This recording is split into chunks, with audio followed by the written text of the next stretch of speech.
Welcome to the Happiness Jungle TV show. My name is Cami Baker. I am your guest host, and I am interviewing today a friend of mine that I met at a speaking engagement, gosh, about 2 years ago, I think. We both were at Habitude Warriors with Eric Swanson, and this is Ryan Lowe. Ryan, say hello to everybody. Hello. How is everybody? Ryan is a speaker and an author, and his saying is "Get off your attitude." So, Ryan, how did you come up with that tagline and the name of your book, and how did all of this start for you? Almost 10 years ago, I was running a life insurance business with a friend of mine. We started it from ground floor. We had it. We were in 48 states. We had about 500 employees, and life was going great. And we had that little bit of a market crash with the mortgage industry. And what we did, we sold mortgage protection insurance. And most of our clients were all mortgage companies, mortgage offices, things of that nature. And what happened was I just had moved back from Dallas, Texas to Louisiana, and was going to think I was going to, buy a house, live here, the whole 9 yards. And just like that, within 3 to 6 months, we had to close shop, close our business, and pay our debts off. And to make a long story short, I had to kind of find myself. I had to live in here in Louisiana. I didn't know anybody. This is where I grew up. Didn't live here for 12, 15 years, and needed to find a job. So I found a job not too far from where I lived. And really, to be honest with you, it was probably one of the most negative times of my life. I had to go take a job that I didn't like. I had to go live on a buddy of mine's couch because I had no place to stay. I had to borrow $100 from my brother-in-law. And I never forget sleeping on that couch about 2 a.m. I never forget waking up with full of sweat, full of anxiety, full of stress. And these 4 words, I'm not kidding you, "Get off your attitude," just came out of nowhere. And so I had thought I heard it before. I've listened to Zig Ziglar and been to a lot of his things, and Brian Tracy and Les Brown, and you name it. I've read all the books and listened to all the videos and all the audio sets. So the next day I go to that job that I couldn't stand, and I Googled "Get off your attitude." Could not find it. Was nowhere to be found. I called friends of mine that were speakers. I emailed them, "Hey, have you ever heard of this message before?" And all of them came back with no. So the final test is to go see if there was a website. So I went on GoDaddy.com, and Get Off Your Attitude was available. And so I bought .com, .net, .tv, all of them. And that was my new slogan, because I said before I was so negative and in my pity party, and I was just aggravated that I had lost my business and I'm working at a job that I couldn't stand. I knew at that point that was my message to tell myself, hey, stop thinking, talking, and acting negative. And just by those 3 habits alone really helped me change my life. And it was my self-talk, just kind of, making sure that like I said, I didn't think negative or talk negative or even got around negative people. And I made sure that my goal every day was to be positive. So that's where Get Off Your Attitude was born. I didn't know that history about you. It sounds like you were in that business about the time that I was in real estate. And I had gotten into real estate probably 2005, 2006, when the market was really hot.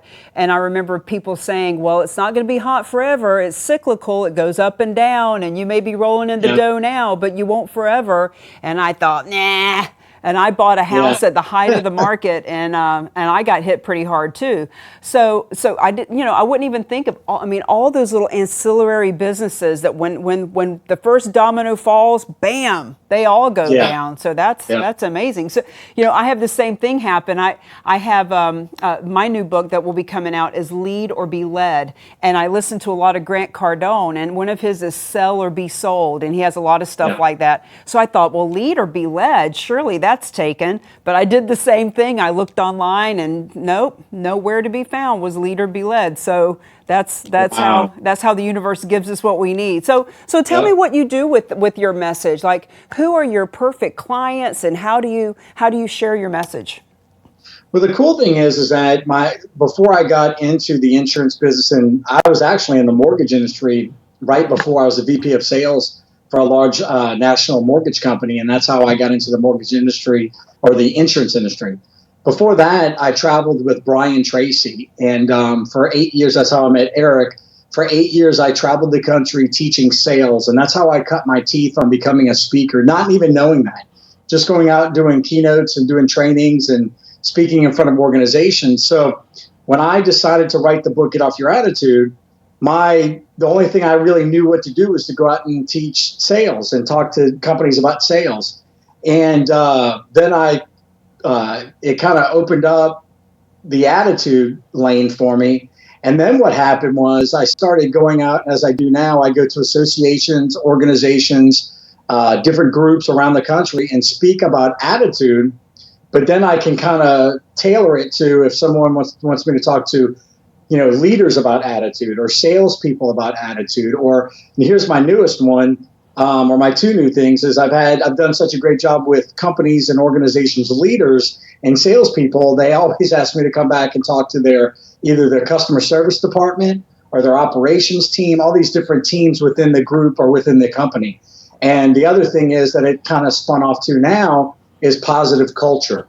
So my big thing is I go into organizations and, like I said, I either teach leadership, sales, customer service, and now culture. And how do we, keep that positive attitude as a leader, as a salesperson, as someone that, deals with people on a day-to-day basis. So most of the time doing a lot of trainings with organizations. I do keynotes for all these big associations and these big organizations that have these annual conferences. So that's where I've been staying busy for the past several years. Well, welcome to the happiness jungle. When you are talking about positivity, our chief happiness officer, Lyn-Dee Eldridge, who created this entity and logo and brand, talks about that all the time, that, happiness is a choice. And no matter what's going on, her thing is about when your cookies crumble, even like for her, breast cancer, divorce, and a mother going into a nursing home all in the same year. And with all that going on, she was able to keep face about it. And she's, happiness is a choice. So talking to people about their attitude, it's a really big business. There's people really need to hear what your message is. So when you go in and share, tell me a little bit about what does a talk look like with Ryan Lowe? What is a typical, your itinerary, if you will? Well, one of the things I really talk about, all of my talks are tailored, so it really depends on what organization I'm going in. But on a whole level, I go in and I really talk about kind of what you just said. We're in control of our attitude. We're in control on how we respond. I talk about in my book and in my talks about how children react, adults respond, and how do we respond as adults and as professionals when we're in a role, and even at home. How do we respond? I have a 5-year-old beautiful little girl. How do we respond with that positive attitude? So I tell stories of experiences that I've had. When I was in high school, I got shot with a 12-gauge shotgun. Besides losing a multi-million-dollar business, getting sick several years ago, all these types of different things, we all battle. Everyone that's watching this and everyone that's ever been on this earth, doesn't matter how much success we've ever achieved, we all battle with challenges, setbacks, negative people, negative events, whatever we want to call them. I call them growing opportunities. How do we, move forward? So I talk about how to keep that positive attitude. What is a positive attitude? First, I have to explain it because most of us, kind of some of what you just said, it's something that people need to hear. And growing up, no one really talks about attitude. And a lot of speakers don't even talk about attitude. We want to talk about leadership. We want to talk about sales. We want to talk about, how to become the next best, greatest thing. Well, where does it stem from? It stems from the number one habit linked to our success, our own attitude. So I kind of share that with them. I share stories. I share principles. I share a lot of things on how to deal with adversity, how to deal with negativity, how to deal with negative people, and how do we stay positive. And then my biggest thing is how do we self-improve? How do we keep that positive attitude and have that discipline on, listening to podcasts, watching videos, reading books, whatever we can do to better ourselves on a daily basis, because I find a lot of times that we fall short on that. Now, what do you think is the difference between attitude and mindset? Mindset is, that's a great question. Mindset is what we have set in our mind on what we're going to achieve, no matter what. I tell the story about how, I never wrote a book before, had no way, no training, nothing on how to write a book. If you would have met me 10 years ago when I was writing my book, come hell or high water, I was going to write that book. So I had that mindset that doesn't matter what's going on around me, how much money I had, whatever it was, I had that mindset that it was going to get done. Now, attitude, I find, is being more of who we are.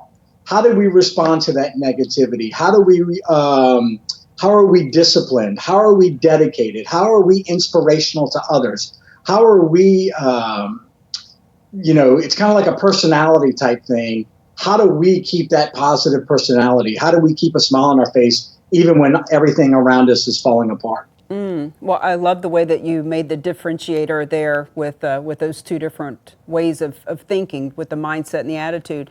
Now, to take a big step back, you mentioned working with Brian Tracy and other bigs. Were you always an entrepreneur growing up? Did your family teach you about having a good attitude and setting goals and personal development? How did that all come about for you?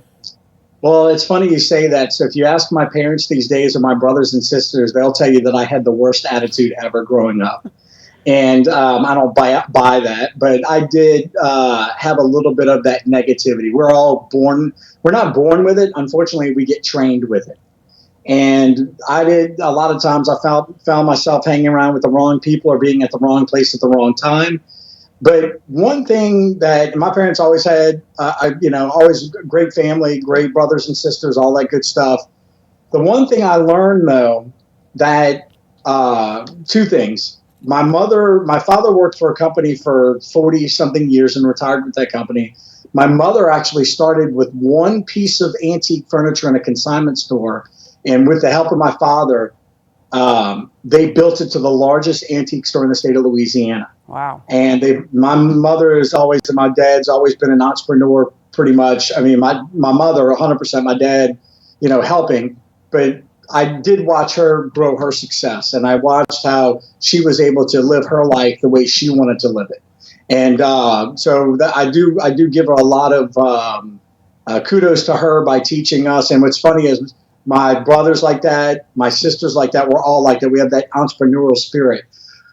I didn't learn anything about goal setting, time management, reading. I always joke about it in my talks about how until I got my first Brian Tracy tape and listened to it 1,000 times, and then got my Les Brown tapes and listened to those till the ink fell off of them, I never really knew what self-development was. I never knew what it really meant to sit down and focus on what you wanted to achieve and have faith and have the right attitude and read and learn. I always just kind of flew by the seat of my pants, and I always laugh. I tell people I don't even know how I got through college because I hated to read. I was never a reader growing up, and my parents were really never the ones to kind of really push education on us. We did what we had to do. All of us went and got a degree, my brother and sister, but it really was never kind of taught at an early age. It really came to me after I graduated college. Well, I think that's what makes you a good mentor and trainer. People who have, like, if you had been born with a great attitude and you're just always having a great attitude and always cheery, you can't really help somebody do something that is an inborn trait for you. It's something that you had to learn. It's something that you had to go through, all those bumps in the road to acquire. And, it's just like, in sobriety, it's hard to help someone get sober if you didn't yourself get sober, and in real estate, if you've sold a lot of property, you can help other people do it. So yeah, it's those of us who have a story that can help. So what are some of the books that you have read and some of the mentors you've had besides Brian Tracy and Les Brown? Well, I wish I could show you. I've got two huge bookshelves right behind my computer here. A lot of the books that I have, I've got Chicken Soup of the Soul. I've got Think and Grow Rich. I've got The Rich Life. I've got, the 1 Minute Millionaire. I've got Guard Your Heart. I'm just picking some of Everyone Wins. Where's some of my Zig Ziglar books? I've got from Brian Tracy to Les Brown to Zig Ziglar to Ogmandino, Think and Grow Rich. I mean, the cool thing about being in our business, and you know this, and meeting the people that we've met, we do a lot of, and you'll see this even more when you write your book. We trade books, and it's really cool because I really come across books that I probably would have never picked up or never really went out and looked for, or people are always telling me, "Hey, you need to grab this book." And that's the cool thing is I when someone tells me, someone gave me advice. If someone tells you about a book, there's a reason that the universe is telling you to read that book, and I would always highly recommend to go out and get it. So, and one of the cool things I do now is I listen to a lot of books now too. So I drive a lot, or I'm on the plane, or I'm sitting at the airport waiting on a flight. I've got the earbuds in, and I'm listening to something because I'm always trying to get that next idea, or kind of like, and in our business as well, when somebody does come to you for help with coaching and training or speaking, that you have some really good tips and some good tools that you've learned from others. Well, that's one of the best things about doing this show is we've interviewed probably 200 people at this point, and they're all motivational and inspirational and have a great story. I mean, it's the happiness jungle. We're not going to have people on here that don't have a great story. And to your point about book swapping, as a matter of fact, the last time I was at a Habitude Warriors, I brought 100 of my books, Mingled to Millions, and there were probably 10, 12, 15 of us that we did a big book signing. So there were so many books there that I did end up swapping books with 4 or 5 people, including Frank Shankowitz of the Make-A-Wish guy. Yeah. Wishman is the name of the book and the movie that came out. So yeah, lots of stuff to learn at the Habitude Warriors. What are some other conferences that you've spoken at, or other big names of people that you've been able to share a stage with? I've been able to share stages with quite a few people. I've been invited to different conferences in leadership. None of the big names that probably most people know, but some really good speakers and trainers that are out there. I do a lot of stuff here in Louisiana. Bruce Wilkinson, I've got Gene Gatz, Marvin LeBlanc. A lot of the people that are here in the Louisiana region, I've been able to share the stage with and do a lot of good things with as well. And a lot of times I'm trying to get on more of the bigger stages when it comes to that. Most of my stuff is all the associations and the opening keynotes, the closing keynotes, and the breakout sessions that I do. So, it's amazing, though, when you do other events with other speakers. One thing that I always tell other speakers to do, go take the time to listen to other speakers. Don't just show up. Don't just, kind of pop in and pop out when you speak. Go take the time and learn. Oh. And I can't tell you, I had a friend of mine tell me that a long time ago, and it's amazing some of the ideas and things. I mean, I sat through several Habitude Warrior conferences and really learned a lot about different ways and presentation skills, telling stories, things of that nature, and ideas that I even came up with or ideas that were spoken about on the stage that reminded me of things that I've been through, or some ideas that I had that I was able to share on other stages as well. Well, the fact is, for me, the more I know I don't know, and the more I know I need to know. And, I had a mentor many years ago who said, Cami, people can only take in baby bird bites. You're taking in baby bird bites from someone, and then you're regurgitating the baby bird bites to your people. And so I'm always wanting to grow and learn. And, I feel like it's my moral obligation to continue learning, because there are people that are looking to me for knowledge. And so, I'm always wanting to find the freshest, newest thing. But at the same time, really, it's all the same thing over and over and over. It's just different perspectives and different angles. And isn't it true that sometimes you can hear something 10 times, but there's that one time that you hear it in just the right way and just the right time that it really hits you the way you need to hear it? Oh, absolutely. I mean, when I work for Brian Tracy, I've seen him at least 15, 20 times. The same exact presentation, and I always picked up something new. And the other thing that I always tell people too is that 90% of our thoughts are the same thoughts from yesterday. And so when you pick up a book, or you read, watch a video, listen to a podcast, you're actually having new thoughts, because your brain will go on autopilot if you don't read, listen, or watch something. So that's one of the things. And the other thing I share with people too is people are always asking me, besides having an attitude of gratitude, what are some of the ways to stay positive? And I tell them all the time, pick up a book, go watch a video, because you're going to see somebody like you or myself that, they see you and I up on stage and they're like, oh, these guys have it together. But then if they listen to a podcast we've done, or if they read our book or or watch one of our videos, and they're going to go, oh my gosh, these people have really been through some things. I can connect. And I love watching things that, biographies and reading biographies of people that you think that just showed up and played football on Sunday, or became an elected official, or became a millionaire overnight. No, I love watching or listening or reading about the struggles they went through. And it really helps me, because I'm like, if they went through their struggles, I've got to put my time in as well. It's interesting you say that, because for some reason we all do tend to, we see somebody on that field playing football, or on that stage speaking, or on the Oprah show, and for some reason we feel like, oh, that was overnight success. But yeah, I would venture to say that nobody's had overnight success. Everybody's had to go through a lot to get there. I don't know why we just assume, wow, must be nice, must be lucky for them. Yeah. I don't remember who the speaker is that says that, must be nice. I remember him saying that over and over, must be nice, and just making fun that people say that, And we do that all the time. I mean, we see someone that, like you said, playing football on Sunday or whatever it may be, or singing.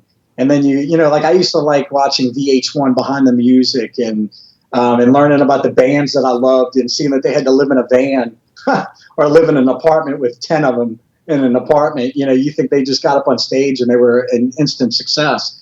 I love watching those things, because I know that, and one thing I learned a long time ago too is the most successful people can tell you more about their failures than their successes. And one reason for that is the more successful a person, the reason they're successful is because they've had a lot more failures.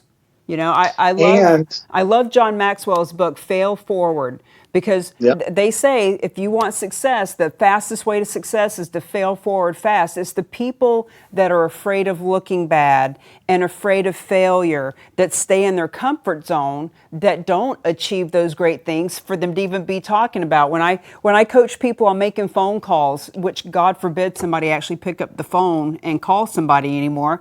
But, when we talk about prospecting, I tell people, listen, if you're not being told to F off, shame on you. That means you're not trying. You're not pushing yourself. You're not making enough calls. You're not going to enough events.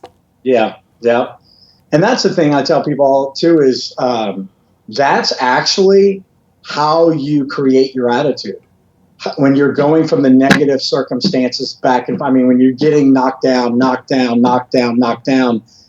you the one that's having the positive attitude, saying, all right, I'm going to get back up. All right, I'm going to get back up. All right, I'm going to get back up.